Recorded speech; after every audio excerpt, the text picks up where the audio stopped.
Salve, pessoal. Espero que vocês estejam bem. Eu estou ótimo. Um prazer enorme.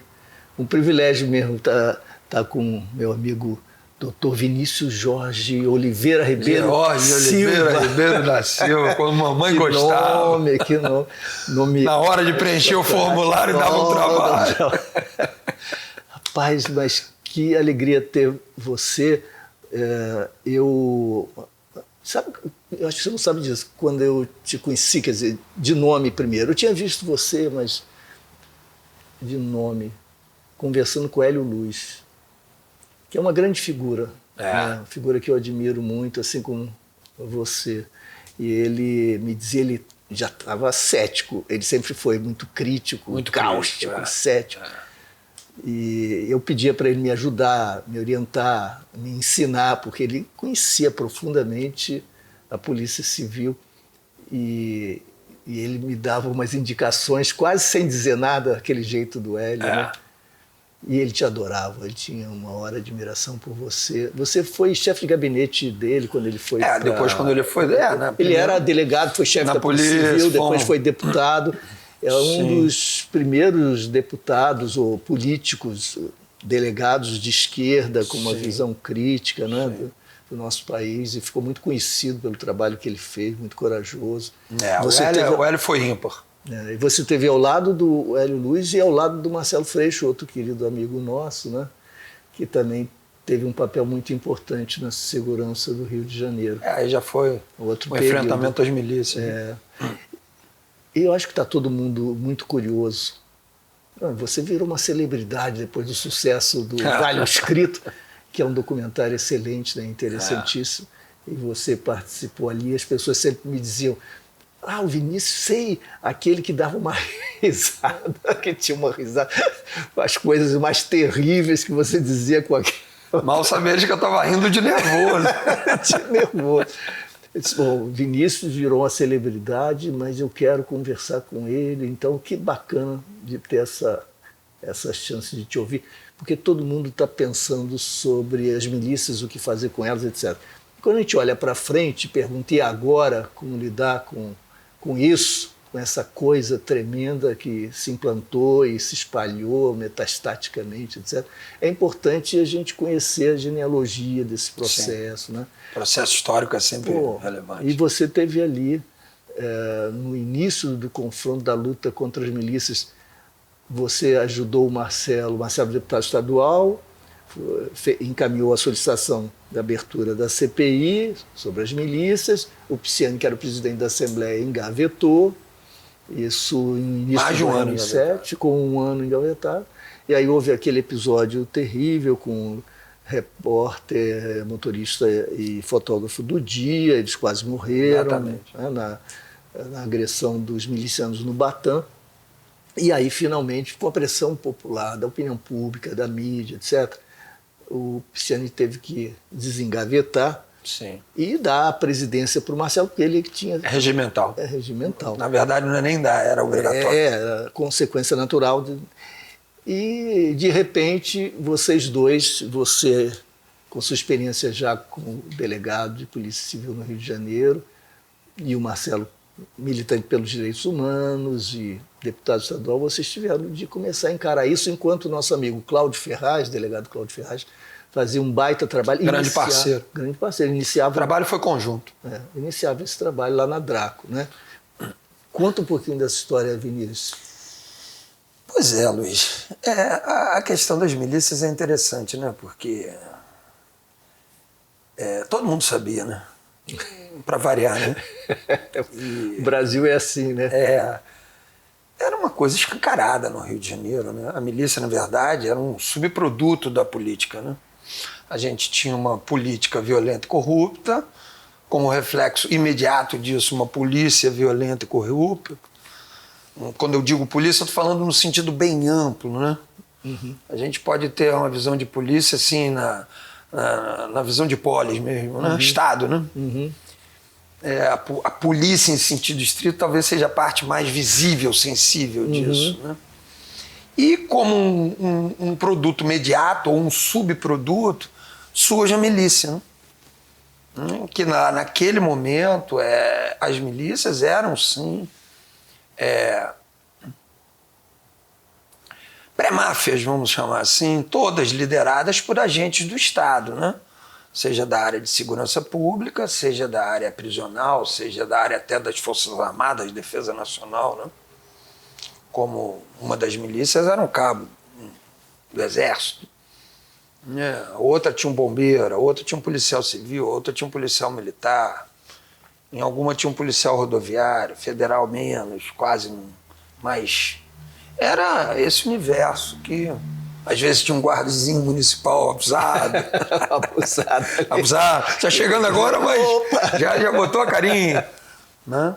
Então, realmente, eram organizações paramilitares. O nome milícia, inclusive, foi um apelido mal dado.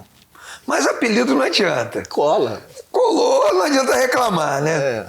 Foi até um apelido dado por uma jornalista, Vera Araújo. A Vera Araújo. Foi uma das primeiras a fazer matéria sobre isso, ela e o Sérgio Amalho.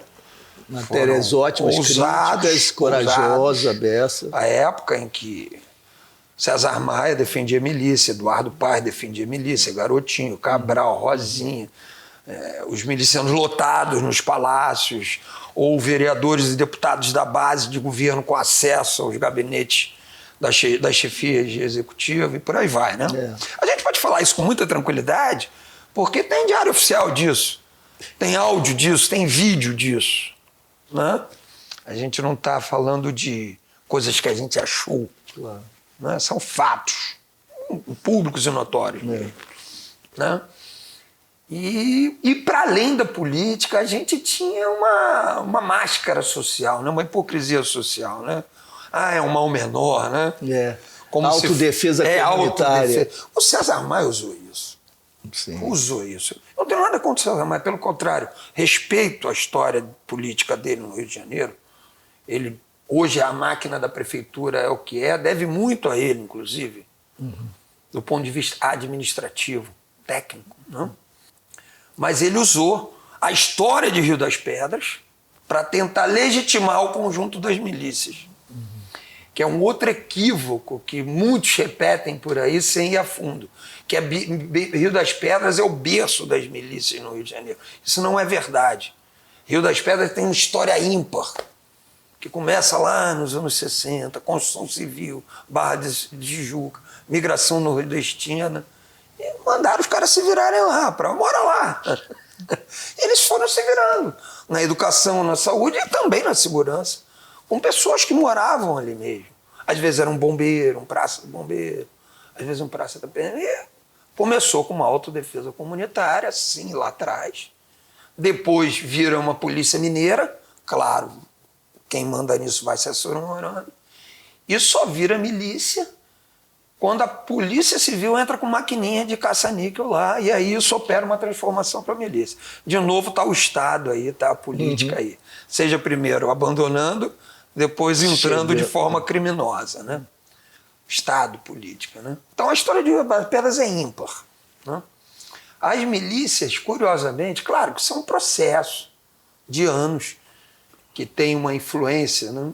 Buscando a genealogia, né? Buscando influências de antigos grupos de extermínio, de polícia. Claro, um somatório que ao longo do tempo foi forjando isso.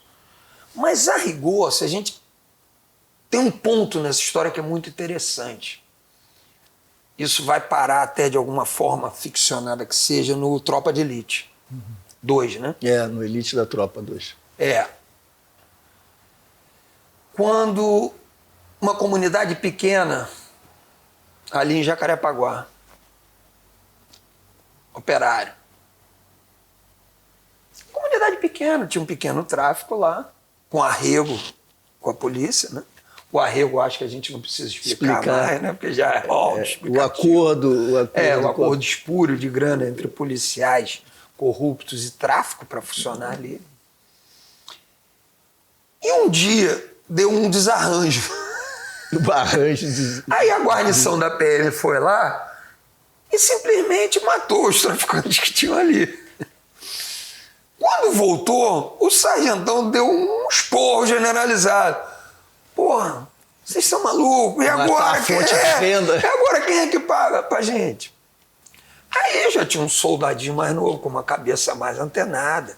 Tem um modelo de negócio. Nós estamos exatamente, já um cara pós-moderno.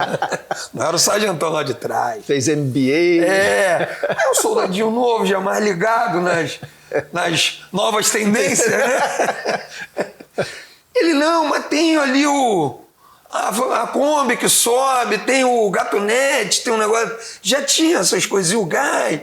Ele, porra, e aí os caras tomaram os negócios no lugar do arrego. E isso se mostrou um modelo muito mais rentável, produtivo. Claro, que ao invés de só a droga, você tinha acesso a toda a atividade econômica. Claro. Pelo contrário, ainda utilizaram a senha, a desculpa, a disfarçatez de que era o combate ao tráfico. Mentira, nunca foi. Né? Claro. Nunca foi. Né? Mas o pior do que as milícias utilizarem essa senha, essa desculpa, foi a política também se apropriar dessa senha, dessa desculpa esfarrapada, né? E o pior disso, vou além, Luiz, depois a sociedade achar que está valendo, que é o mal menor, né? Claro, a sociedade que não estava sofrendo na mão do miliciano. De longe. É da linha amarela para cá, do túnel para cá, né? Pergunta pro cara que vive lá na mão do miliciano, se ele acha legal, né? E aí isso se espalhou que nem um rastilho de pólvora. Aqueles grupos de policiais, que já era um grupo de policiais, já eram grupos policiais corruptos e violentos, e que trabalhavam, na maioria das vezes, para políticos distritais, vamos chamar assim, na lógica distrital, perceberam nisso um grande negócio. Primeiro financeiro e depois eleitoral. A ponto deles evoluírem e eles mesmos acabarem virando candidatos e parlamentares. Isso foi evoluindo de uma forma impressionante no Rio de Janeiro. Não? Até que havia dentro da polícia pequenos grupos preocupadíssimos com isso, percebendo em projeção do cenário onde isso podia chegar. Na imprensa também, pequenos grupos de jornalistas. No Ministério Público tinha um promotor, talvez dois, no máximo. O judiciário inerte, né? Esperando chegar lá. Se não chegar, ele não pode fazer, né? Não sei nem se quer. E era isso. A política satisfeita, porque mal ou bem isso rendia frutos financeiros e ou eleitorais, né? A política dominante, majoritária, e em boa parte proporcional também. Então, estava nadando de popa. Agora, a população da Zona Oeste, que sofria com isso, da Baixada e outras, aí não, né? Aí estava sob o julgo, né? De denominadores, né? A matança era grande na época, porque tinha um efeito, inclusive, pedagógico, né? Uhum. Era o modelo exposto, né? Mata ao meio-dia na praça, porque é para todo mundo ver e entender qual é, né? O recado, né? A mensagem, né? Até que só houve um revés nesse processo por conta desse evento dos jornalistas do dia, do pessoal da equipe do dia, que foi sequestrada, torturada lá no Batã. Não? E por conta disso, a CPI veio. Só por conta disso. Ela ficou engavetada na LERJ. Ela foi pedida no primeiro dia legislativo de 2007. 2007, exatamente. Que foi no início de fevereiro. Dia 2 ou 3 de fevereiro, não me recordo com precisão. E ela só foi efetivada na virada de maio para junho de 2008. 2008. Mais de um ano depois, por conta desse evento. E mesmo assim, porque na cabeça dele não vai dar em nada. Nós vamos manter o controle. Na primeira sessão da CPI, o Natalino, que era um deputado miliciano, não era um deputado relacionado à milícia. Ele era um legítimo representante da época da principal milícia do Rio de Janeiro, que era a Liga da Justiça, da Grande Campo Grande, né? Jerominho era o vereador, ele era, né, Já deputado estadual. deputado estadual, todos ligados ao prefeito e ao governador, claro. Não tem deputado de milícia de oposição. Né? É da situação. Né? E adentrou a sessão com tudo. Numa forma de evidente intimidação. No dia da instalação. Ah, é? Como é que foi essa cena? Ah, entrou com tudo, com aquela marra própria de um miliciano. Tá bom, beleza. Só faltava estar armado, né? Não, estava armado. Só faltava não, estava armado. Beleza. Bom. Quem vocês pensam que são? Um delegadozinho, um deputadozinho, de um partidinho? Deputadozinho de primeiro mandato, um delegadinho no meio dos deputados, né? Imagina, né? Só que a gente conseguiu, na CPI, esse foi o grande mérito, é o trabalho conjunto, sempre, né? Não existe. Quixote vira piada ou morre, né? A gente conseguiu usar a CPI como um catalisador dessas demandas reprimidas que tinha na Polícia Judiciária, no Ministério Público, na própria imprensa, até mesmo na sociedade civil.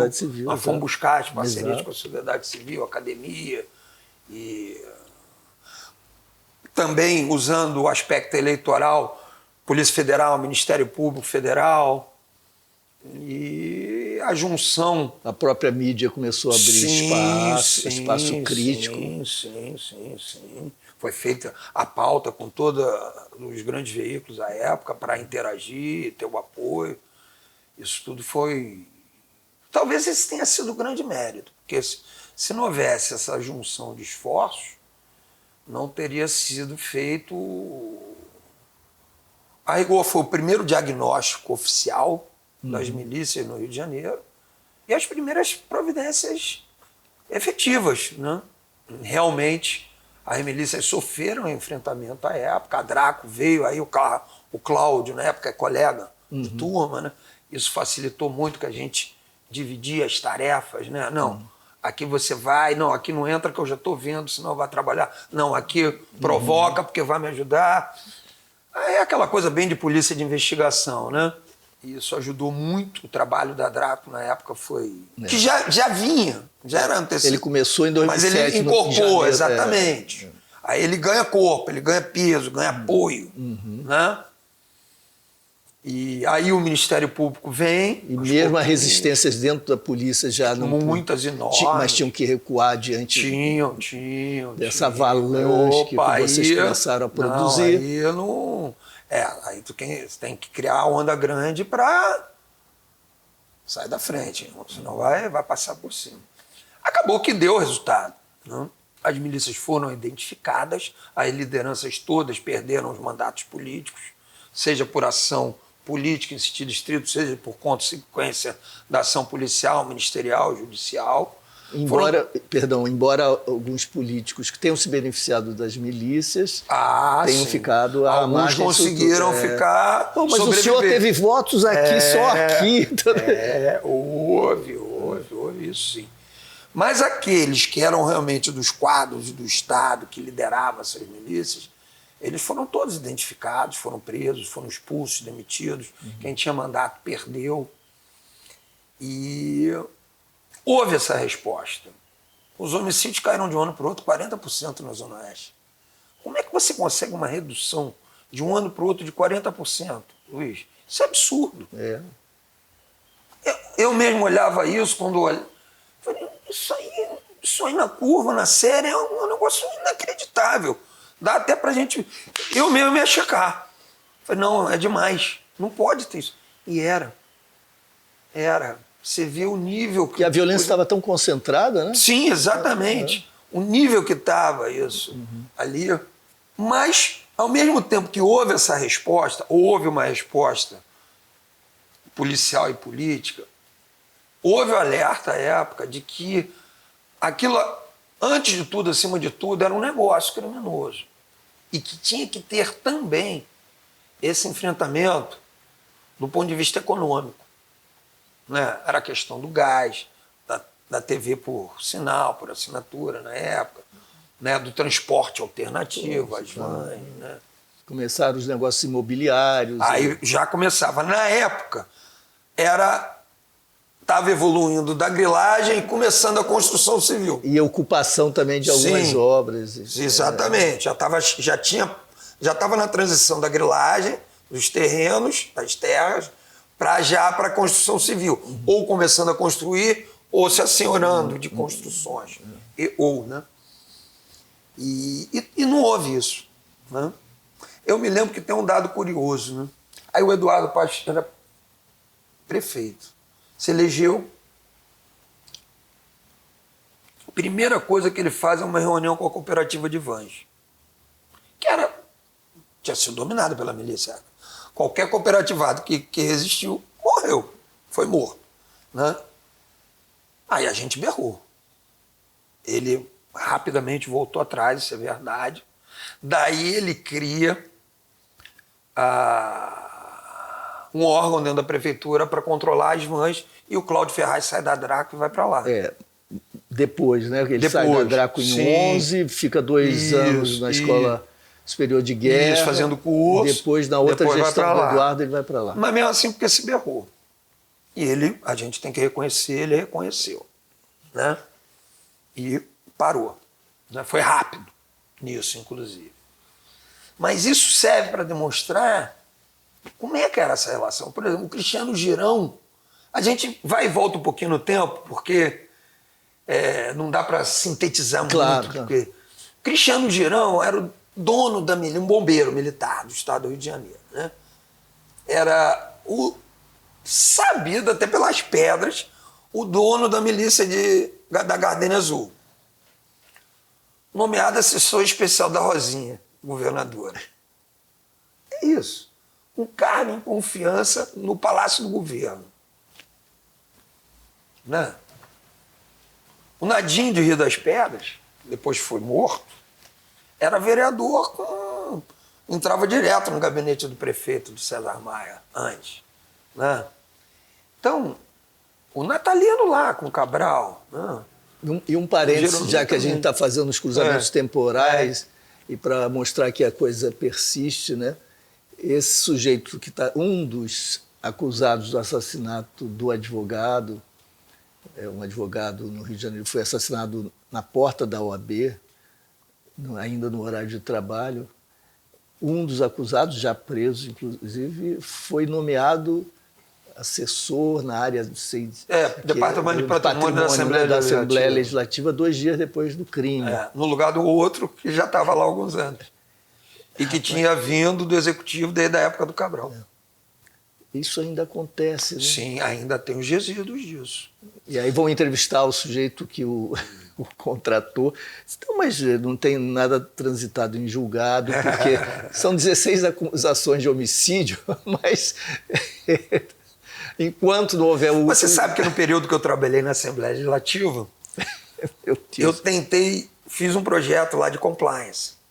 Na época, o André Siciliano tinha acabado de assumir. Ele queria, aliás, essa ideia surgiu em conjunto com ele mesmo, a gente conversando. Obviamente que não foi aprovado. Mesmo o presidente sendo coautor da ideia, né? A mesa diretora, a proporcionalidade, a representatividade da casa não queria. Por razões óbvias, evidentes, não cabe nem ficar... Uma das atribuições dessa compliance seria exatamente essa. Antes da nomeação, fazer um levantamento sobre quem está sendo indicado para ser nomeado. Não vai se entrar no mérito, se é culpado ou inocente, se é certo, se é errado, a gente vai levantar. Olha o que existe.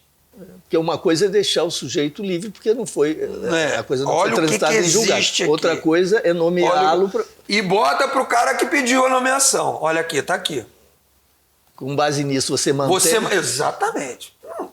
Ok. Não vai depois dizer que não sabia. Assume a responsabilidade. Não, sabe agora, você é o pai da criança. Obviamente isso não foi à frente. A gente chegou a fazer esse levantamento para os quadros vinculado diretamente à presidência da casa. Nossa, foi uma enormidade que a gente encontrou. Tráfico, milícia, violência contra a mulher. Aí uma parte desses, na época, o André Ciliano exonerou. Né? Mas institucionalizar isso na casa, isso seria só uma atribuição. Teria toda uma outra, né, lógica de transparência, controle social. Né? Não, obviamente, não. Assim, vamos ser claros. A Assembleia quer os seus diabinhos. Ela gosta dos seus diabinhos. Eles fazem parte da política do Rio de Janeiro. Eu não sei até se não fazem parte do nosso ethos. Eu tenho dúvidas quanto a isso, Luiz. E aí já vou dar um passo, depois a gente volta Sim. de novo nessa coisa de brincar na linha do tempo. Porque a gente fala muito da polícia. Beleza, e é isso mesmo. Talvez seja até pior. A gente fala também da política. Polícia, política. E a né? justiça? Não, a justiça. Quando a gente está falando de polícia, lê esse sistema de segurança e justiça, passando pelo Ministério Público e terminando nos presídios. Isso é praticamente uma coisa só. Claro. Usando a figura da Casa Grande da Senzala, né? Tá bom, a polícia é meio o capitão do mato, é o guarda-muros, aí o Ministério Público, promotor é o jardineiro, o juiz judiciário é o mordomo, né? Mas é um sistema só, né? Que desempenha bem seu papel. Para o que foi idealizado, estruturado, desempenha. Porque a gente realmente quer, pretende, não. Né? Mas vamos além dessa coisa, porque eu falei da questão do ethos. Você vê, aí teve todo esse processo, as milícias receberam um impacto na época, mas eles perceberam, recuaram, voltaram para Shadow, status quo ante. A pressão diminuiu. No sapatinho, como dizia o Sim, Inácio Campos. a visibilidade não foi boa, a matança não foi boa. Cemitério clandestino. Isso. Os Estados vão matar menos, esconde o cadáver, não vamos mais para o mandato parlamentar, vamos ficar aqui só na antessala. E aí foi baixando a pressão disso. O enfrentamento econômico não houve, os partidos políticos não tomaram atitudes no que cabia a eles. A milícia se reformatou. E aí o que aconteceu, Luiz? Ela virou método. E nessa cultura do Rio de Janeiro, do tudo junto e misturado, se espalhou, misturou com tráfico com milícia, e as áreas não são mais claras, não são grandes grupos, são... Né? Eu não sei se isso é menos ruim ou não, porque é mais fácil de você identificar. Faccionou. Pronto, faccionou. Misturou. E está aí. Está aí. Hoje a relação das milícias com os agentes do Estado é muito mais parecida com a lógica pré-existente do tráfico de drogas. Arrego, venda de informação, uma segurança aqui e ali, um ou outro policial ainda agindo na milícia, mas hoje os líderes de milícia, dessas milíciazinhas espalhadas, não são mais agentes estatais, mas em compensação, mais difícil de identificar e de pegar. Eles vão se sucedendo com uma... É isso, fracionou, faccionou, difundiu, terceirizou, franquia. Aquela energia que os liberais idealizavam e atribuíam ao mercado livre está em curso no milicianato, nesse mundo. Isso, perfeito. Perfeito. Até uma forma mais micro disso, quase que da feira, do camelô. Perfeito, perfeito, perfeito. Faz sentido. Né? Aí, por que eu usei aquela questão do ethos? Aí a gente viu esse processo na linha do tempo. Em paralelo, houve, com exageros ou não, governadores presos, mandatos cassados de governadores, uma sucessão no Rio de Janeiro. Aí, de repente, a gente veio e escolheu o atirar na cabecinha. Ou seja, a gente escolheu a violência. majoritariamente. E escolheu a mochilinha. São indissociáveis. A violência e corrupção andam juntos sempre. Invariavelmente de mãos dadas. Significa que sempre há um ou outro? Não, não é sempre, mas 97% das vezes sim. Né? Mesmo que a violência não seja aparente. Uhum. Né? Mas ela está ali. Luiz, quando eu vi isso, eu falei, a gente já tinha essa percepção antes, em especial no que diz respeito à violência. Eu me lembro desde lá de trás, só 30 anos atrás. Já o modelo da Baixada, né? Já discutindo a violência policial, estatal, já a herança ainda dos grupos de extermínio, dos mãos brancas, aquela coisa toda, né? Esquadrões da Morte. Esquadrões da Morte, que remete lá atrás ainda, as escuderias Lecor, JK, de Ouro, depois todo um processo histórico nisso, né? Beleza. E a gente discutia muito isso. Aí eu me lembro que, participando dessas discussões, muitas vezes eu dizia, olha só, beleza, essa violência policial estatal, é óbvio que isso é ilegal, é crime, isso aí ninguém discute, é ruim. Mas deixa eu te dizer uma coisa, ela é legítima. Tem uma ordem política para isso, e essa ordem política ela tem uma base de legitimação social preponderante. Você está falando maluquice. Aí eu falei, tem que ver isso, tem que pesquisar isso, tem que ir a fundo nisso. Passaram muitos anos e a coisa continua. Um ciclo mais intenso, Palácio fast tracking, né? E mede, né? No dia a dia. Opa, tá demais, segura um pouquinho. Não, agora vai mais, né? Então a polícia sempre cumpriu essa ordem política. Faz isso há 200 anos mais, né? Só que aí a gente começou a perceber essa base de legitimação. Ou de apoio, talvez. Apoio, legitimação. Eu me lembro que aí, eu acho que foi o Data Popular, Renato Meirelles. Renato. Né? Com a CUFA. O Renato Meirelles começou trabalhando com o oficial Sotaíde, com a CUFA. Isso. Eles fizeram... Data Favela, eu acho. Isso, exatamente. Uma pesquisa sobre isso. Porque tinha essa percepção que essa legitimação social vinha da Zona Sul. O diabo é que não só. Né? E o diabo que não só. Exatamente, Luiz.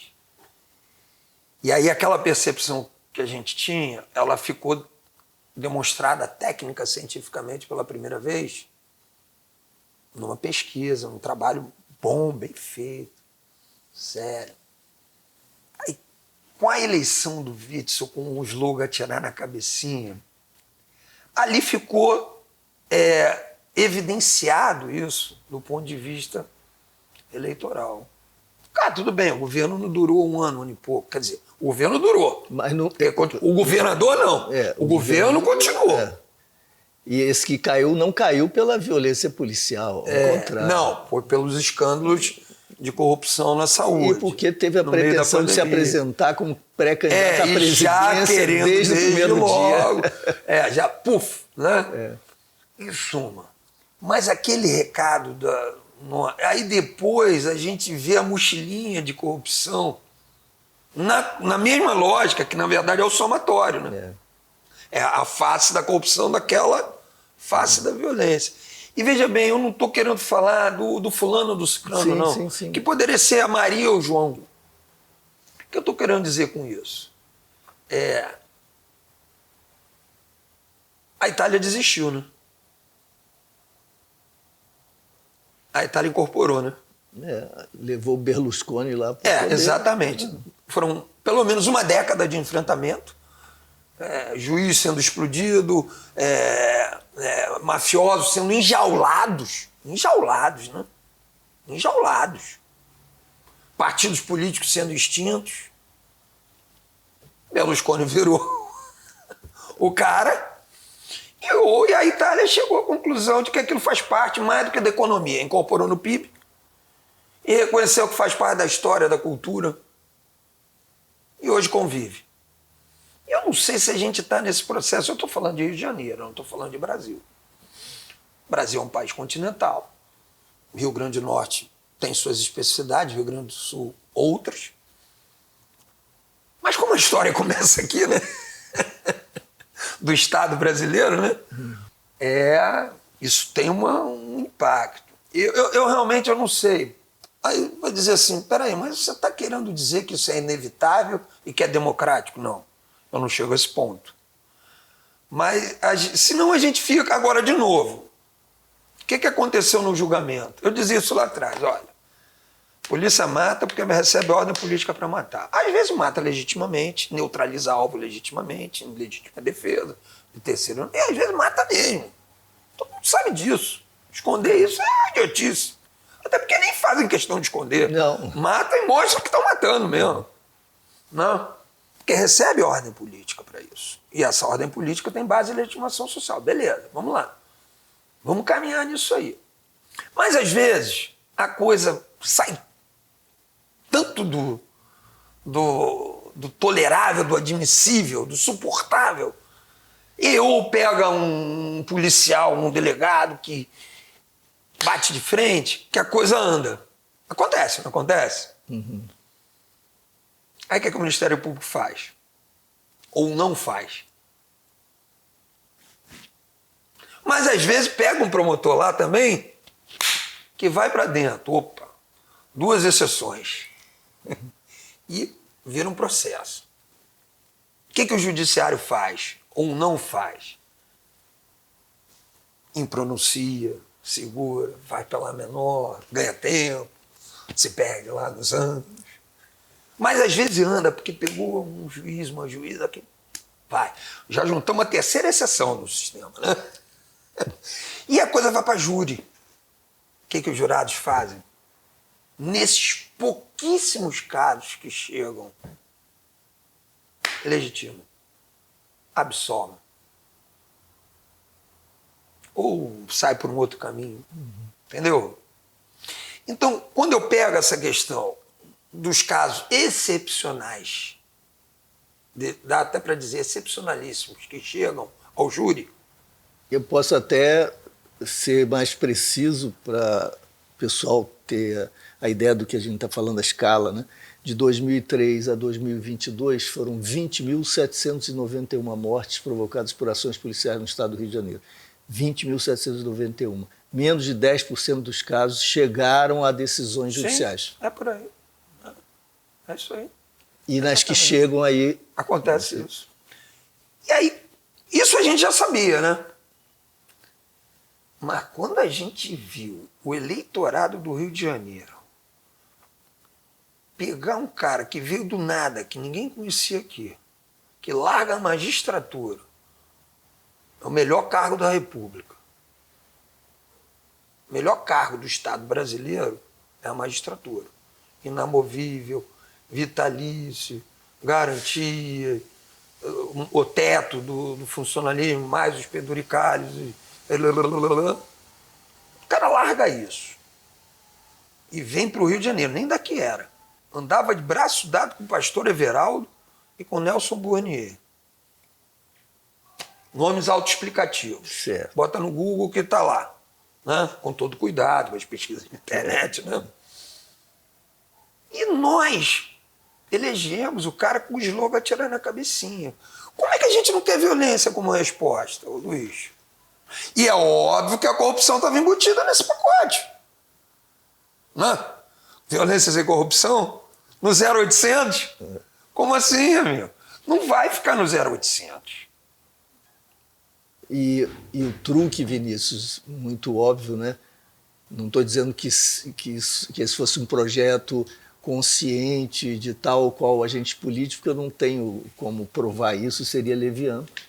Mas você pode imaginar que algum político aventureiro que queira chegar à presidência da República rapidamente, entendendo que o Rio de Janeiro é simbólico para o Brasil, sim, né? Um trampolim. Um trampolim, que essa questão da violência é central, tenha pensado o seguinte: bom, eles já estão aí, eles dominam os territórios, eles impõem a sua ordem selvagem, mas de toda maneira uma certa ordem, gerando alguma estabilização de expectativa. Então é o seguinte, vou mergulhar nisso aí, E, ao invés do arrego, vou fazer um novo pacto, um pacto mafioso amplo, no sentido de que está entregue e vocês, então, comandam o Estado. E me alavanquem para um projeto presidencial. 2 anos de queda de violência. No 3º ano você pode se lançar. Sim. Sim. É claro que depois isso vira uma catástrofe. Claro. Mas durante 3 anos você segura. É razoável admitir esse projeto. E quando você olha para o lado e não vê nenhuma iniciativa política minimamente racional, consistente, quando você olha os parceiros políticos e não vê nada na cabeça, não na cabecinha, mas nas cabeças, só voracidade, Sim. nós sabemos em que direção. Qual é o projeto? O projeto se apresenta desde o início como uma etapa para propulsão, para o novo salto para a presidência, e a aliança com Bolsonaro, etc. Precisa desenhar? Não. O que você está colocando é uma coisa razoável e que muitos terão pelo menos pensado. Pensaram nisso, entenderam até isso. Era algo tão absurdo por si só, né? Porque, primeiro, não tinha base alguma, não tinha plano, projeto, política, não tinha nada. Né? E uma aliança espúria desse nível, que era uma coisa que já tinha um funcionamento local. Ou vários locais, no arquipélago. No regional. Aqui, exatamente, nos somatórios locais aqui.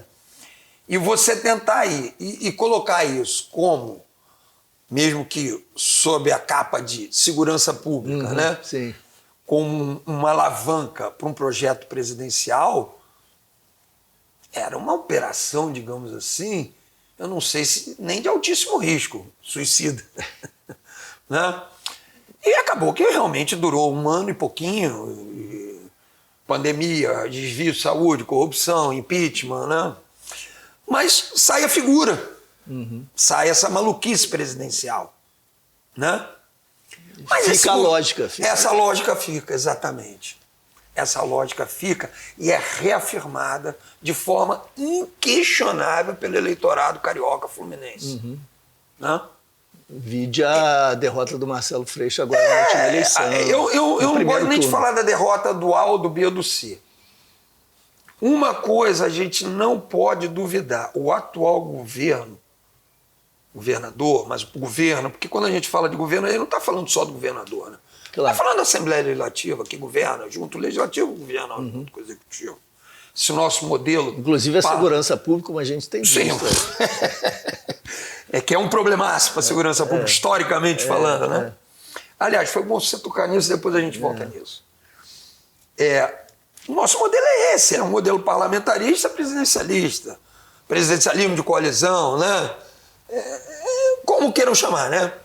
O fato é que quando a gente fala de governo, a gente está falando de executivo e legislativo. Né? No mínimo, né? No mínimo, né? Então, este governo, não só a figura do governador, mas, claro, principalmente na figura do governador, a gente pode discordar, a gente pode se opor, questionar, tudo isso deve ser feito. É do jogo, é legítimo. Mas uma coisa não dá para duvidar: nem Brizola conseguiu essa legitimidade aqui. Nem Leonel de Moura Brizola conseguiu essa legitimidade aqui. Uma legitimidade inacreditável, a ponto de ter mais do que o dobro, num primeiro turno, mais do que o dobro de votos que o outro candidato. E diga-se de passagem, o segundo lugar foi o não voto. Então, assim, uma legitimidade... Você sabe que incrível! Eu colocaria para você o seguinte: eu não usaria esse conceito, essa categoria legitimidade, eu usaria aprovação. Tudo bem. A legitimidade institucional existe na origem, tá certo. Tá bom, beleza. Tá certo. Mas eu acho que tomara que seja aprovação. Tomara que seja aprovação. Eu acho que a tua palavra é muito bem colocada. Eu torço para que seja aprovação. Porque a legitimidade realmente é uma coisa mais porque aí você estrutural, institucionalizada. Perfeito, você tem razão. Mas tomara que realmente seja só uma aprovação, digamos assim, ciclo, tempo, né? Temporária. Vamos ver o que vem pela frente. Você ia falar da Assembleia e da Segurança. Bom, vamos lá, mais de 30 anos nessa história. Trabalhando na ponta, estudando, pesquisando na política. Sim, os dois únicos ciclos razoavelmente positivos que nós tivemos nesses mais de 30 anos aqui, estou falando dos anos 90 para cá, os dois únicos ciclos razoavelmente positivos, mas que não foram estruturantes e nem poderiam ser, alguma coisa, depois a gente vai falar até de delegacia legal, que foi algo estruturante, mas não como no conjunto da segurança pública, foram os ciclos em que, vou usar a expressão bem clara, em que a pata política saiu de cima do aparelho de segurança. É ruim falar isso porque, a rigor, a política tem que mandar em tudo. É isso. A população elege, a política está ali, e os órgãos, instituições, claro que com os limites do que é Estado, do que é governo, né? Uhum. Mas ela tem que dar o tom, ela tem a delegação popular para isso. É a legitimidade. Né? É a legitimidade. Né? Só que, por mais que a gente compreenda isso e concorde com isso, o fato é que os dois ciclos em que houve, objetivamente, melhora na segurança pública, redução dos indicadores de criminalidade, diminuir a violência e corrupção, porque isso é batata, tem que diminuir a violência e corrupção para melhorar. Não tem como, né? É falar o óbvio, né, Dana? Como diz as criancinhas. Foi quando essa pata política, pela razão A ou B, saiu de cima do aparelho de segurança. Não? Aparelho policial, porque a segurança pública realmente é muito mais do que a polícia. Né? De novo, é demonizar a política? Não, pelo contrário. Não tem solução fora da política. A gente tem clareza sobre isso. Mas também tem isso. Claro. E aí, como é que a gente convive com isso? Mais um dilema. Você trouxe um dilema. dois. Esse é um baita dilema. E o primeiro, com o qual também concordo inteiramente, e eu acho sempre o mais angustiante, o mais difícil.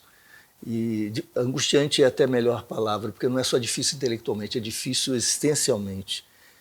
É que o horror provém dos apoios populares, que podem ser mediados por voto ou não, ou simplesmente pelo aplauso na opinião pública, etc.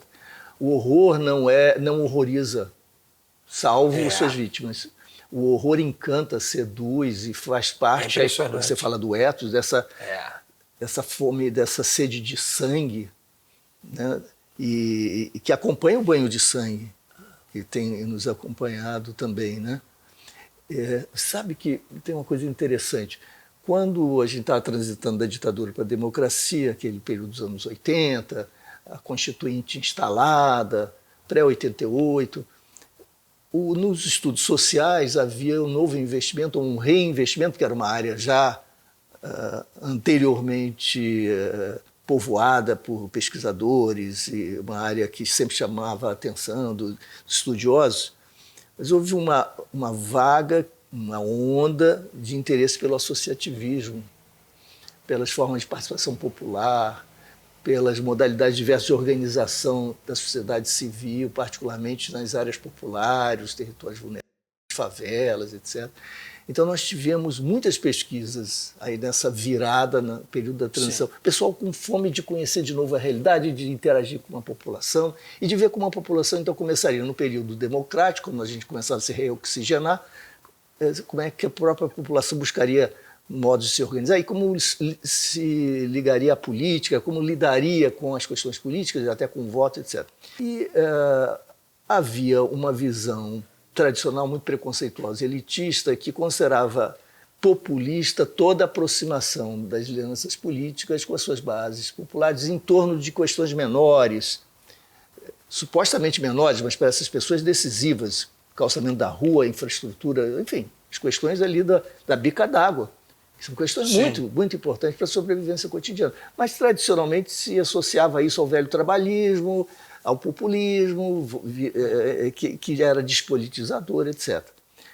Então, a visão nova que chega é uma visão que tenta valorizar, como estratégias de sobrevivência dotadas de alguma inteligência, esses atos e essas relações. E os estudos, então, prosperam, chamando atenção para a importância dos brokers, dos mediadores locais, que faziam aí a ponte com lideranças políticas, partidos, etc. E o novo discurso era, olha, democracia é isso também. Nós, claro, estamos numa etapa que pode depois evoluir para uma consciência crítica e uma articulação política orgânica na direção de grandes transformações. Tudo bem, pode acontecer, é até o desejável, mas não vamos subestimar a relevância do que está em curso, porque parece sujo, menor, pequeno e local, mas é a edificação pela base de alguma coisa nova, participativa, etc. Então, num momento importante, isso deve ser valorizado. Não vamos simplesmente desqualificar como populismo, etc. Bom, aí passamos a valorizar todo esse processo. A partir de um certo momento, essas articulações começaram a ficar muito sujas de sangue, de violência e de corrupção daquelas grotescas que estão associadas, inclusive, à violência criminal, etc. E os meus colegas, as minhas colegas da área de ciência política, de sociologia, começaram a migrar para alguns outros temas mais próximos, deixando essa área, digamos assim, essa mixórdia para os especialistas em segurança pública, o pessoal que trata dessa história aí, maldita, né, da criminalidade, etc. E, no entanto, se a gente traz de volta a reflexão sobre o Brasil desde a Primeira República, a textura dos laços locais, etc., se a gente vai para o Brasil popular, para o Rio de Janeiro popular, para a Baixada Fluminense, e muitos colegas e pesquisadores chamam atenção para isso há muito tempo, com olhares distintos, mas chamam atenção para isso. O que foi a Baixada Fluminense antes da ditadura, durante a ditadura e na sequência da ditadura? Laços, elos conectando o empresariado local que sujava as mãos com sangue, se utilizando suas alianças policiais e da mídia local, tomando conta tiranicamente da política local, inclusive quando ela era eleitoral, e se articulando, portanto, como gestores da criminalidade local. Aí o bicho é, para nós, o grande exemplo. E a gente olha para a Baixada com certo desdém, desprezo, nós somos a capital, Rio de Janeiro, etc. Mas a capital está se inspirando, se inspirou e está reproduzindo e replicando o modelo da Baixada, onde não houve transição. Não houve transição política. Conexão com o Zona Oeste. Sim. Rodovia, via. Sim. Nós temos exatamente, desde Tenório Cavalcante, passando pelos bicheiros e pelos novos milicianos, e pela turma que na política veio para a capital, né, que, observado pelo ângulo da ciência política, ou enfim, sociologia, etc., é um modelo que, com outras categorias de outra forma, num outro contexto, evidentemente, é um contexto que está repondo formas de tirania que nós conhecemos há muito tempo. E nós chamamos de democracia porque o contexto institucional, normativo, remete a esse horizonte. Sim. Mas nós estamos falando de truculência, sim. Sim. De despotismo. Talvez a simbologia do que foi o Zito na Baixada. Sim. Que já é nesse período pós. Já. Pós, né? Mas digamos assim, a gente poderia dizer que o Zito foi Só não tinha Lourdinha na mão, né? Sim. A Lourdinha era a metralhadora do Tenório Cavalcante. Do Tenório, né? Mas a lógica é mesmo. Um amigo meu, um jovem, querendo entrar para a política, Vinícius, há pouquíssimo tempo, disse assim, eu quero me candidatar. Fui falar, lá na Baixada, fui falar sobre isso no barzinho. Chega um sujeito, me diz, melhor não. Era o cara que representava a milícia local e ele entendeu porque 2 já tinham sido mortos. Cria limite. Como assim competição eleitoral, rapaz? Tem um filtro e depois, se você vai, se torna vereador. E se você é prefeito rompendo tudo isso, porque há gente corajosa que rompe essas barreiras, como Lindbergh, por exemplo, chega lá, é emparedado, chantageado, em todos os sentidos, de todas as formas. É uma lenha. Aí você tem lixo, transporte, obras públicas, saúde 3 vezes porque é a área mais rica e mais fácil de de ser... Emergência toda hora? Não, e porque os produtos, os materiais não são computáveis, gás e tal, então para lavar dinheiro... Bom, o volume é grande. É imenso, e as articulações com as clínicas particulares. Aquilo é um universo, assim como a gente fala das milícias, né, com gato net, etc., você tem as supostas políticas públicas nos municípios. Rapaz, e depois, para concluir, termino que eu estou falando demais, mas o Bruno Paz Manso escreveu livros tão importantes, e o último livro do Bruno é A Fé e o Fuzil e a Fé e o Fuzil.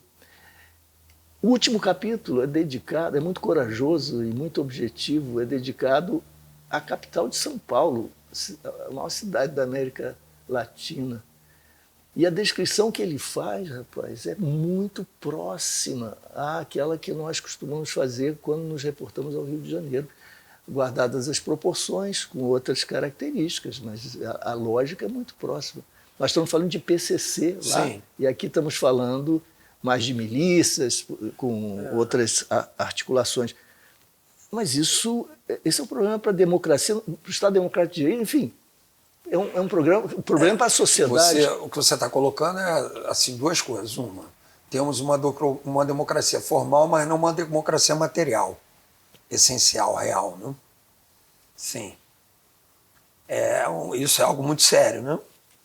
A outra questão aqui, considerando o estado do Rio de Janeiro como um todo, que a capital do Rio de Janeiro, a antiga Guanabara, que tinha, digamos assim, uma lógica menos ruim, ela não conseguiu influenciar a metropolitana, porque a gente pode falar de São Gonçalo numa lógica muito parecida. Exato. E pelo contrário, ela acabou sendo, em alguma medida, influenciada. Né? Isso tem algum sentido, sabe por quê? Por exemplo, as estruturas de Estado com a fusão, né, você tinha o Guanabara, né, que era por óbvio, capital, o serviço público, a gênese do serviço público brasileiro praticamente, né, com sim, qualidade até, né, pequeno, organizado, estruturado, beleza. Aí sai a capital, depois vem a fusão. Quando vem a fusão... Com o estado do Rio de Janeiro, que era muito... Aí o que aconteceu? Aquela estrutura quantitativamente do antigo estado do Rio de Janeiro, ela dominou a polícia, ela dominou o Ministério Público, ela dominou a Justiça, ela dominou não só o sistema de segurança e justiça, ela dominou a estrutura do Estado. Extreme-terra. Extreme-terra, os dinossauros, exatamente. Eles não estão mais aí fisicamente, porque, do ponto de vista etário, passou. Mas essa lógica ainda está aí. Tem filhote. Tem resíduos. Né? E isso não se supera. Então, realmente, isso aconteceu. Eu estou tentando pegar o teu discurso mais amplo do ponto de vista sociológico, político, e tentar trazer ele mais para o universo da segurança, mais para quem está nos escutando poder sentir mais. Realmente, isso aconteceu. Eu, quando entro na polícia 31 anos atrás, eu convivia com esses caras ainda. Mandando.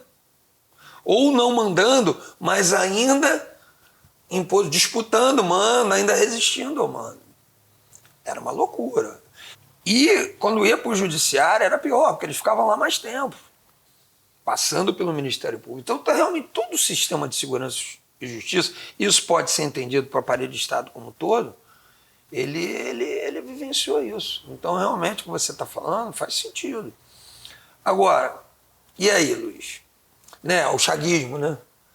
Você falou da bica d'água, né? Exato, falando do chaguismo. Até hoje, quando a gente entra em discussões e análises do que está acontecendo e joga no processo histórico, você ainda vê efeitos do chaguismo na nossa política. E se está na política, vai para as pontas. Inevitavelmente. E como deve ser, a rigor. Claro. Então, talvez a grande discussão é qual é a política. O problema não é a política, é qual é a política. Mas a política, com democracia só formal ou não, é isso que a gente tem que enfrentar. Eu me lembro, né, trazendo para o micro, para um caso concreto, eu estava em 98 na campanha do Hélio para deputado estadual. O Hélio nem era, nem tinha uma fala intelectualizada, acadêmica, não, pelo contrário, ele tentava se aproximar de uma comunicação mais da ponta. Mas todo o conjunto, toda a equipe tinha esse perfil. É a coisa da formação, da grande política, do voto consciente. Uhum. Essas coisas, né? De pensar o futuro coletivo, né? Uhum. Aí eu me lembro que a gente estava numa agenda em Jacarepaguá, na grande Jacarepaguá, não me lembro exatamente onde. Uma região muito pobre. Um ex-chefe de polícia numa agenda dessa sempre causa um frisson, né? Uhum. Não é comum, né? E ele era uma figura midiática. Midiática, exatamente. Então a agenda enchia, né? Mesmo ele já estando aposentado, ele já tinha sido chefe de polícia, uma grande mídia, uma percepção boa da sociedade, né?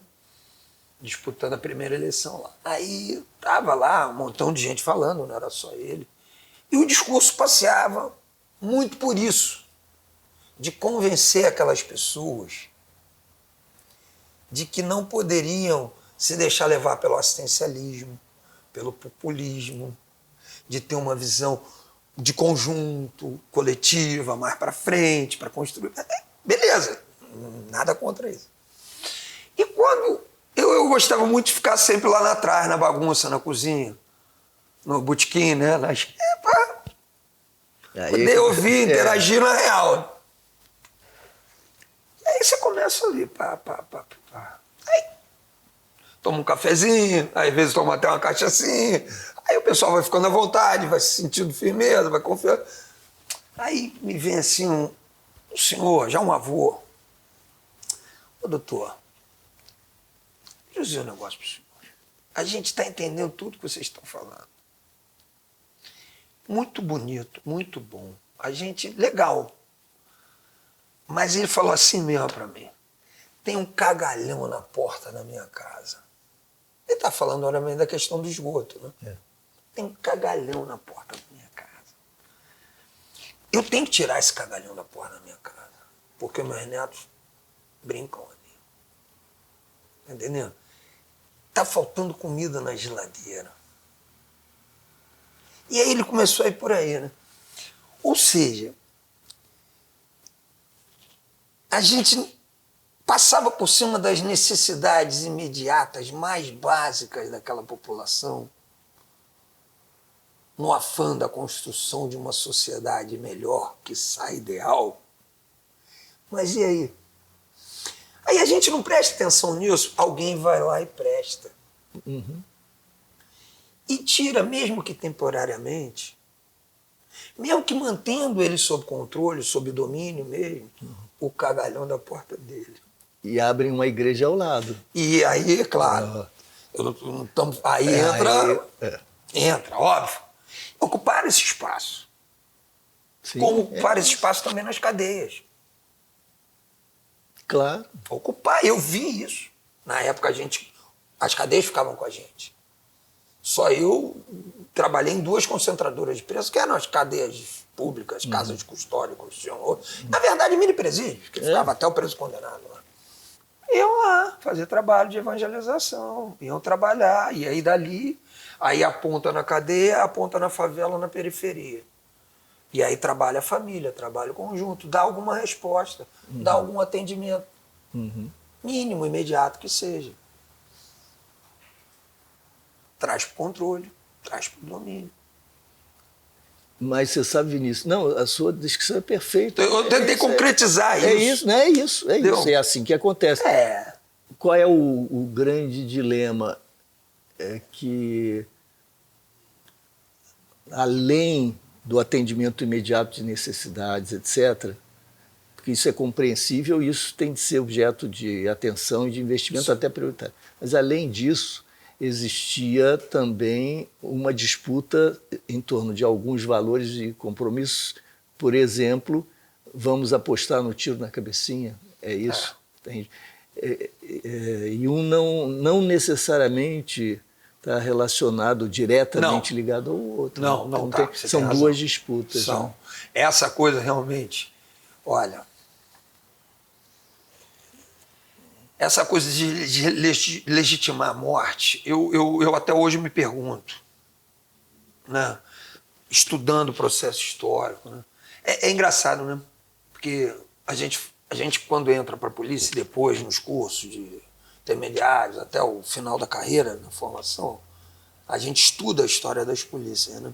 E quando estuda a história das polícias, a gente percebe que a gente está mais do que estudando a história do Rio de Janeiro, no caso, a gente estuda a história das polícias do Rio de Janeiro, mas a gente está estudando, sob um ângulo, a história do Brasil. Até porque não tem como, né? Claro. E mesmo que seja a partir de 1808, tem um período ainda pré-colonial, etc. e tal, a gente...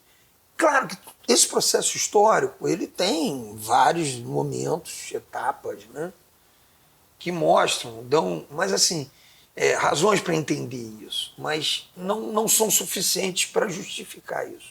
Eu te confesso que até hoje, eu fico tentando entender. Você quer ver o que tem me chamado muita atenção? Vamos chamar de apoio, não vamos chamar de legitimação, para ter esse cuidado. Você tem razão, porque a legitimação é muito forte. A legitimação é quase que uma parada dada, não acabou, é isso mesmo, não tem jeito. Não, eu acho que tem jeito também.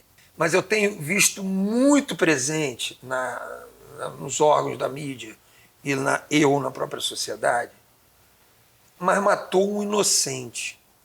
Aí está errado. Porque pode matar o culpado? Uhum. Aliás, quem é culpado? Nem houve julgamento. Pois é, mas mesmo que fosse culpado. Não. Então a gente já está admitindo nessas... não vou nem chamar de ato falho. Não é? Eu acho que não é ato falho, não. Não. A gente já está admitindo, pelos veículos de comunicação, né, na fala social, assim, culpado tem que ser morto. E quem diz que é culpado é no fato, não é no processo legal, não é no juiz, até porque nós não temos pena de morte, né? Né? Então, isso tem se repetido muito, eu tenho isso já há algum tempo. Há muito tempo, é. Que fala é essa de culpado, inocente, morte? Peraí, primeiro que não tem culpado inocente ainda ali. E mesmo que tivesse, não é para ser morto, né? De novo, a gente tem que deixar claro, só pode matar alguém, quem quer que seja, não é só a polícia, não. Uhum. Se for para se defender, ou para defender terceiros de uma ameaça real, iminente, concreta, né? Aí é legítimo, legal. Então, eu até hoje, isso continua me incomodando, mesmo eu estando me aposentando. Eu entrei com essa discussão e vou sair com essa discussão, Luiz. Isso me deixa, de um lado, triste e de outro, preocupado. Porque, no mínimo, essa questão não se resolveu. Ela tem... Mas sabe o que eu... ciclos piores e melhores. Mas ela está aí. Eu defino assim também a minha própria trajetória. Entrei para esse campo, na gestão, na militância, na pesquisa. Entrei há décadas. E vou envelhecendo, as forças vão declinando. Sim. Naturalmente. Sim. Eu não vou desistir enquanto tiver alguma energia, mas a perplexidade é a mesma. Tem a perplexidade. Eu continuo também... Tem alguma peça que ainda eu não consegui visualizar nisso aí. E esse programa que a gente está fazendo, para mim, essa conversa, essa série, para mim tem esse sentido, compartilhar essas perplexidades e compartilhar também com quem está nos assistindo essas perplexidades, porque se elas forem a de todos nós, porque o problema é o seguinte, de um lado você tem quem é o objeto da nossa preocupação, porque está apoiando o banho de sangue. Mas, por outro lado, você tem também muitos amigos, amigas nossas que compartilham a nossa sensibilidade, digamos, compaixão humana, o compromisso ético-político, ou o que você quiser, o respeito à Constituição, o que seja, mas que acha que sabe perfeitamente por que isso está acontecendo, explica perfeitamente. Eu não tenho essa clareza, não. Não, pois é. Quem acha que compreendeu, que explicou, que já sabe por quê e sabe como resolver, está errado. Aí a gente fica, quanto mais sei que nada sei, né? Está errado. Porque então, não, olha, vivenciei isso, estudei isso. na polícia, na política, na academia. Vi isso na rua. Eu ouvi, vi no dia a dia. Ouço quase todo dia assim, mas, Luiz, não é uma questão de educação, escolaridade. Meus amigos, não é. Não. Pelo amor de Deus. Não é. Você, gente com título universitário, pós-graduação. Quem é que votou em Bolsonaro, Vinícius? E bancam essa lógica. No nosso círculo, a gente acaba tendo essas relações também. Aí eu costumo usar o seguinte argumento: olha, tá bom, você quer que a polícia vá lá e mate em seu nome. Deixa eu dizer uma coisa para você. Não é achismo, não. É repetição de fatos ao longo da história. O policial vai lá, mata um, mata dois, mata três, mata quatro, mata cinco, mata seis, em teu nome, no nome do Estado, da sociedade, como você queira falar, em teu nome. Você adora isso, né? Bom, tá chegando a hora dele morrer, irmão. Porque matou, uma hora você vai morrer. Porque não dá para você ficar matando. Estatisticamente, você vai morrer. Né? Quanto mais mata, inclusive, mais perto está a sua morte. Né? A chance de você não morrer é acabar sendo preso. Né? Mas normalmente acaba morrendo. O que acontece com o cara? Ele vai lá, mata o primeiro em nome do Estado. Beleza. Parabéns para você. O segundo, ele negocia a sobrevivência. O negócio em nome da... O segundo ele vai em nome da sociedade. Aí no terceiro em diante ele já começa... Peraí, irmão. Isso aqui tem um preço. Eu posso matar e até morrer, se o sistema é capital, não vai ficar no 0800, né, amigo? Tem que ter uma fatura em cima disso. A fatura já foi sequestro. A fatura pode ser milícia. A fatura pode ser virar assassino profissional. É só pegar na série histórica quem foram os últimos assassinos profissionais do Estado do Rio de Janeiro. Foram, são e continuarão a ser, porque a matriz está aberta. Uhum. São todos pagos e treinados pelo Estado. Aliás, pagos pelo contribuinte. Então, eu costumo dizer para essa turma, olha só, esse cara um dia, você não reclame quando ele sequestrar um filho teu. Quando ele for roubar a tua casa bacana. Quando te cobrar uma taxa de segurança. Né? E por aí vai. Não, e além disso, por aí vai. Que eu costumo dizer é o seguinte, você dá autorização para matar, dá autorização também para não matar, porque a autorização é uma delegação para o livre-arbítrio, a ação discricionária. E se ele pode matar ou não e decidir, ele pode negociar a sua decisão que vale um preço extraordinário, que é a vida. Então o sujeito que é o suspeito, vem cá, meu amigo, vamos negociar aqui. E a partir daí você cria um elo, começa a desenvolver um pacto do arrego e você se torna sócio. A violência, a corrupção de mãos dadas. Aí você está sócio. Aí você cria uma sociedade e a polícia se torna protagonista do próprio crime. É isso. Até quem apoia essa lógica equivocada tem a consciência clara.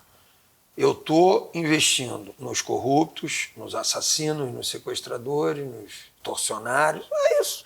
E o negócio terrível, rapaz, é que você vê as práticas se repetindo, os modelos de ação se repetindo, com um resultado conhecido, fracasso em todas as frentes. Está mantido.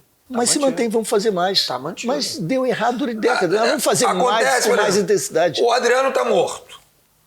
Foi o principal matador da última década, dos anos 2010 no Rio de Janeiro. Né? O Lessa está preso. O outro está aí. O tal do sem alma que agora apareceu, era segundo escalão, aí acende. E daqui a pouco vai vir o João.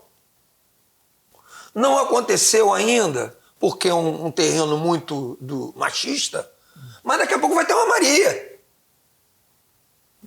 Daqui a pouco vai ter uma Maria. E aí quando você, oriundo dos quadros do Estado. Vinícius, para a gente não terminar assim num tom tão negativo de reconhecimento dessa tragédia, você continua aí, né? Tô no final. Eu tento. Não, eu estou no final da minha vida profissional. Já podia ter me aposentado, não me aposentei.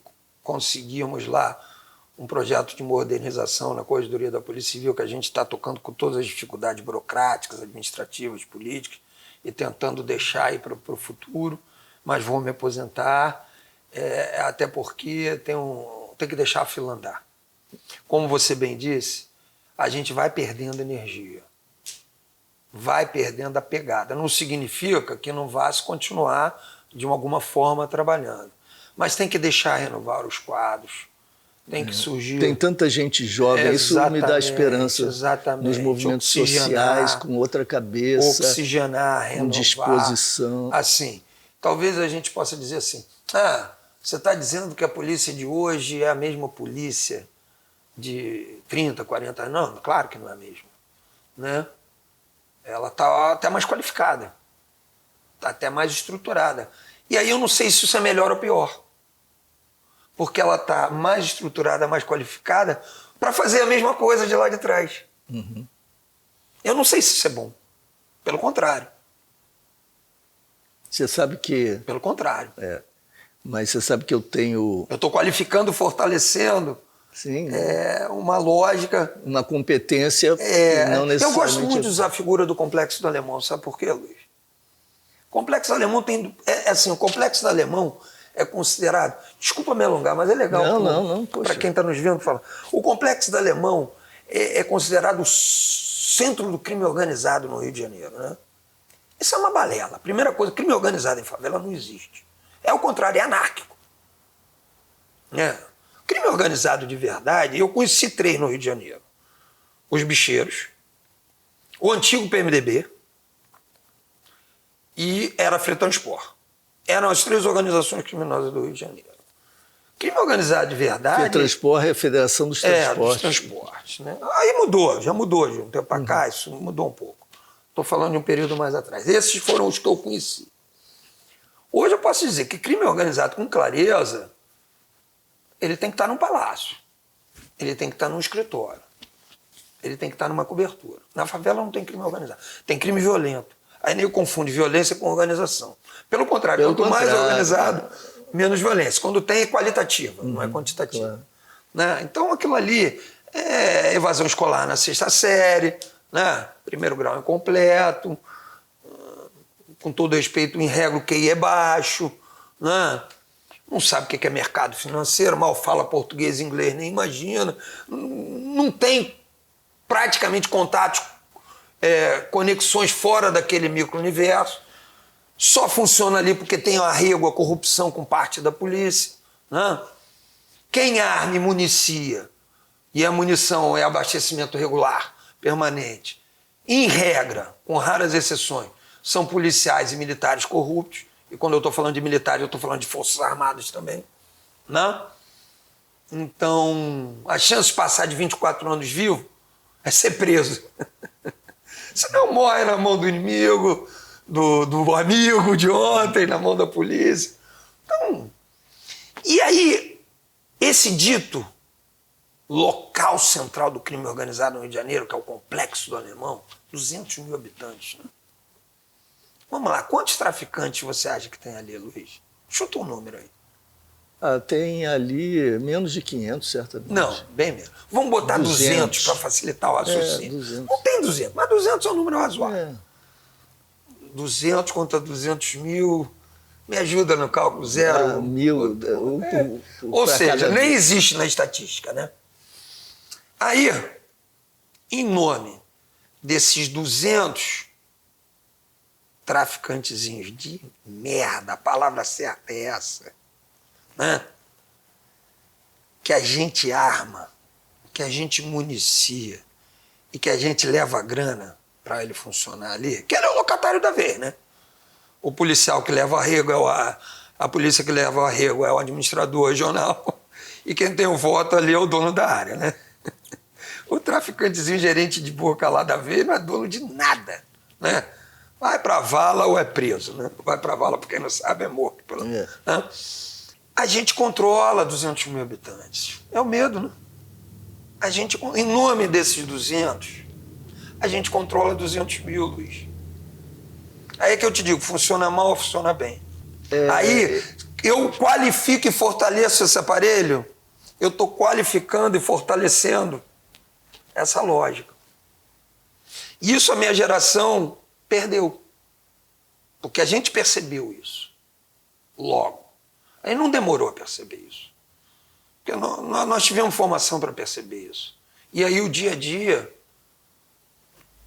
mostrou que aquilo que estava na formação era real, era concreto. Aí não dá para ter dúvida, né?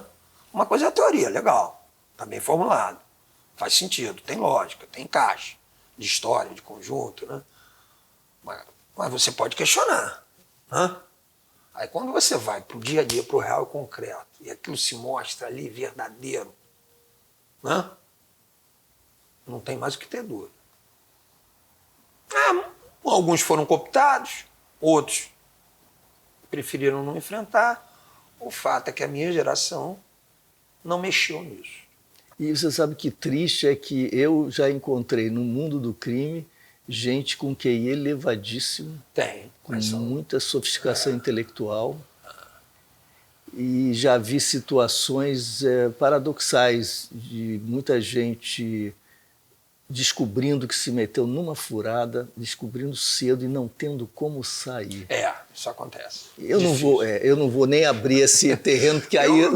Eu vou te dizer mais. Já teve gente que tentou sair, a polícia foi buscar de volta. Sim, poxa, nós conhecemos essa história. Nós conhecemos, pelo amor de Deus. Eu sei que você queria falar disso. Para um outro... Olha, isso aí... E olha, saiu por amor. Saiu por amor e por família. E a polícia foi buscar de volta para o negócio. Porque era um contato, estabilizava as relações. Exato. Essa história incrível. Eu escrevi sob forma de ficção. Isso é incrível, essa história é verdadeira. Não, é verdadeira. É verdadeira. Inacreditável. Inacreditável, mas isso aconteceu. Ainda vou contar aqui. Eles foram buscar longe, inclusive. Sim. Inacreditável. Eu cruzei esse caminho de formas surpreendentes. Mas, Vinícius, como é que eu posso te agradecer? Rapaz, apesar da gente ter sido muito sombrio, sua energia, a sua legal até dizer o disposição. seguinte, a fala a rigor não é pessimista, mas ela tem que partir do real. realismo. Exatamente. Claro. Tem o que fazer? Tem o que fazer. Claro. Mas a gente precisa saber significa do que se trata. Há um pessimismo. Não é pessimismo, não. Agora, para a gente encontrar realmente o caminho, tem que partir do real. Claro. Não adianta a gente querer, não. É isso aí. E que outros venham e consigam fazer melhor. E quando o Brasil resolveu enfrentar questões associadas à corrupção, etc., entrou pelo descaminho da Lava Jato. Infelizmente. Aquela transformação, né, da luta pela pureza, pela moralidade, se convertendo no projeto político eleitoral, projeto usando o poder, não pode, seletivo, não pode, até a desmoralização do próprio enfrentamento à imoralidade. Sim. É um negócio inacreditável. Podemos dizer, inclusive, que quem teve o mérito de iniciar esse período de enfrentamento teve o demérito de encerrá-lo. Porque com suas próprias condutas, usando do poder que tem para interferir no jogo político eleitoral, não pode fazer canalice isso. Independentemente dos fatos. Meu Deus do céu. Independentemente dos fatos. Se verdadeiros ou não, se exagerados ou não, se comprovam ou não. Independentemente disso, não pode. Não pode. É gravíssimo isso. Isso é atentar contra a democracia. Claro, como foi. Isso é um crime muito mais grave, talvez, do que todos esses dos quais nós que a gente falou até agora. E atinge a história brasileira no seu coração, no seu âmago. Mas eu costumo dizer o seguinte, algo parecido, se tivesse ocorrido nos Estados Unidos, os Estados Unidos são autoproclamados e reconhecidos como talvez a maior democracia do planeta, liberal, né? Discutibilíssimo. Eu não estou dizendo que eu concordo. Mas há essa autopropaganda, digamos assim, e há um reconhecimento em alguma medida disso. Né? Se é ou não, é outra história. Mas se acontece algo parecido com isso nos Estados Unidos, um juiz vai para a corte marcial. É julgamento de segurança nacional.